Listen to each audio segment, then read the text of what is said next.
Tonight, on Midnight Whispers, we bring you a tale that still haunts the quiet streets of a small neighborhood. A tale of childhood innocence interrupted, of something or someone that came too close to the safety of school walls. This is the story of the mysterious stranger outside his school. In the autumn of 2016, a fifth-grade student named Ethan Monroe was attending a modest school, nestled in a peaceful neighborhood, where nothing unusual ever seemed to happen. It was the kind of place where time moved slowly, and danger felt like a distant concept, until that year. 2016 was the year when strange reports began spreading like wildfire. Stories of people dressing up as bizarre, creepy figures and wandering the streets, lurking in shadows, on the news, online, even whispered among children in school hallways. It was everywhere. Adults brushed it off as a tasteless prank, but to the children, it was very real and very terrifying. On one seemingly ordinary day, around 1 p.m., just before the end of the school day, Ethan sat with his classmates, working quietly on an assignment. The classroom hummed with soft whispers and the scratching of pencils. Then, suddenly, a girl from the back of the room screamed, "There's someone standing outside." Her voice trembled with fear. The entire class leapt to their feet and turned toward the window, and there it was, a figure, unmoving, watching. It wasn't a clown. No, it was something far more disturbing. It wore a ragged, brightly colored outfit, its face pale, smeared with dark streaks like smudged paint, and those eyes wide, glassy, unblinking. Its smile stretched too wide, a smile that didn't feel human. Slowly, its hand lifted and it waved. A few kids laughed nervously. Others were frozen in place, unable to look away. Their teacher, Mrs. Riker, approached the window. Her face tightened. She called out through the glass, "Please leave. We are in class." But the figure didn't respond. It just stood there, grinning, waving. Mrs. Riker moved quickly, instructing the children to sit down.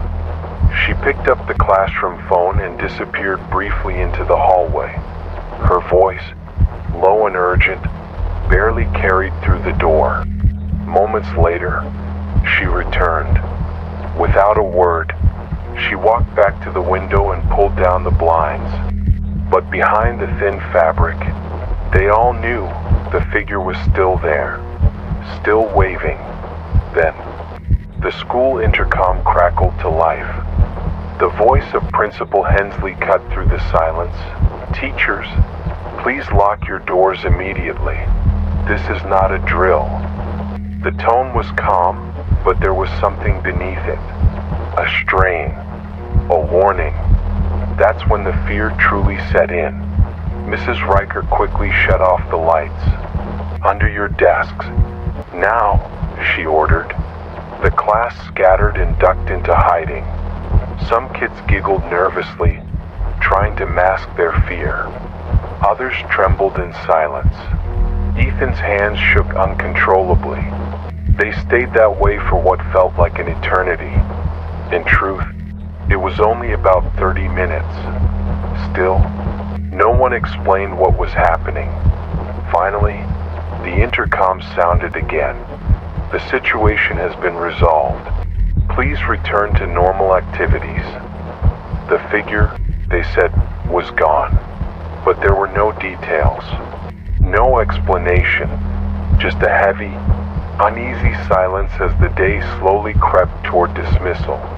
When the final bell rang, Ethan walked home with his friend Chris. The weight of the day still lingered in their minds. Then, just when they thought it was over, it happened again. Two girls from their class raced past them on the sidewalk, their faces pale with terror. One screamed, "Someone's in the trees." Ethan and Chris turned to look.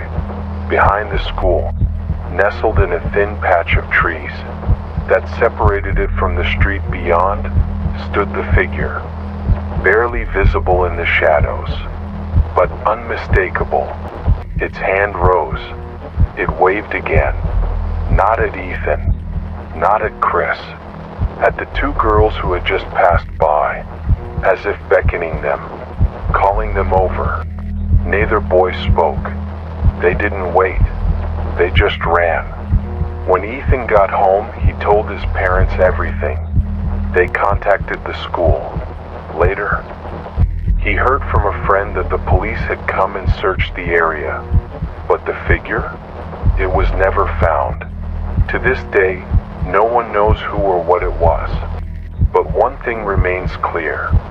It came back, hidden among the trees, watching, waiting for the children to go home. And so ends tonight's tale. But remember, sometimes the scariest things aren't found in ghost stories or haunted houses.